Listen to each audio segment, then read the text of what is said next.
Do you want to go on another backyard witch walk? This could be a whole lot of fun. Let's see what we find. Happy spooky season, and look what we just ran into. Now this is called poke salad. My grandma used to call it poke salad, and my people called it inkberry. That's also known as pigeonberry. I want to first start off by saying if you have this growing in your yard, be very, very careful, but pull it up and get rid of it. Why? Because it's poisonous.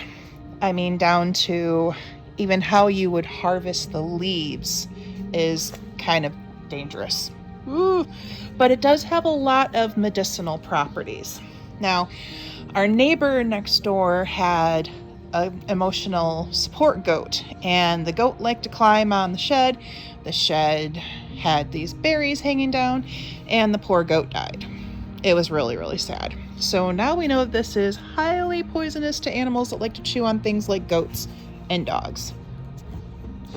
In the dirt poor South, where my grandparents grew up, they didn't have shoes most of their lives, and they stepped in a whole lot of muck, which would end up getting like chiggers and worms and all kinds of things.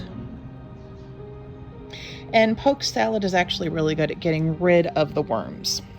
But you do have to boil it at least 3 times for you to be able to get the poison out and be able to work with it. My grandma said she used to have the lettuce of this, and it was some of the bitterest lettuce she had ever had in her life. Right now, though, poke salad is being researched at Sloan Kettering for cancer, herpes, HIV research.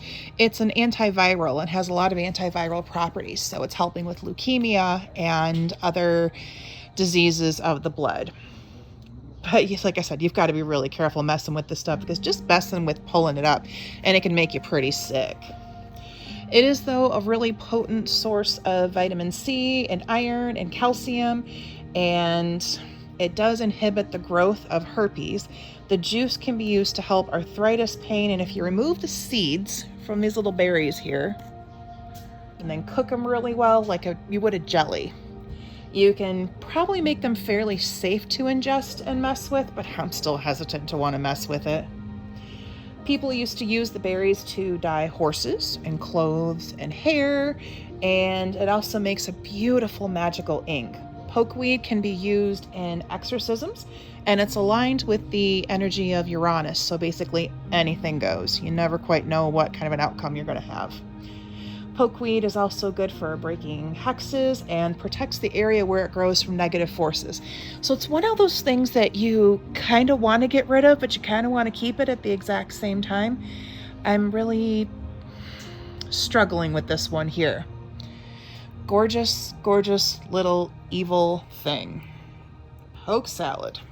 Thanks for joining me on this witch walk. We'll catch you again next time.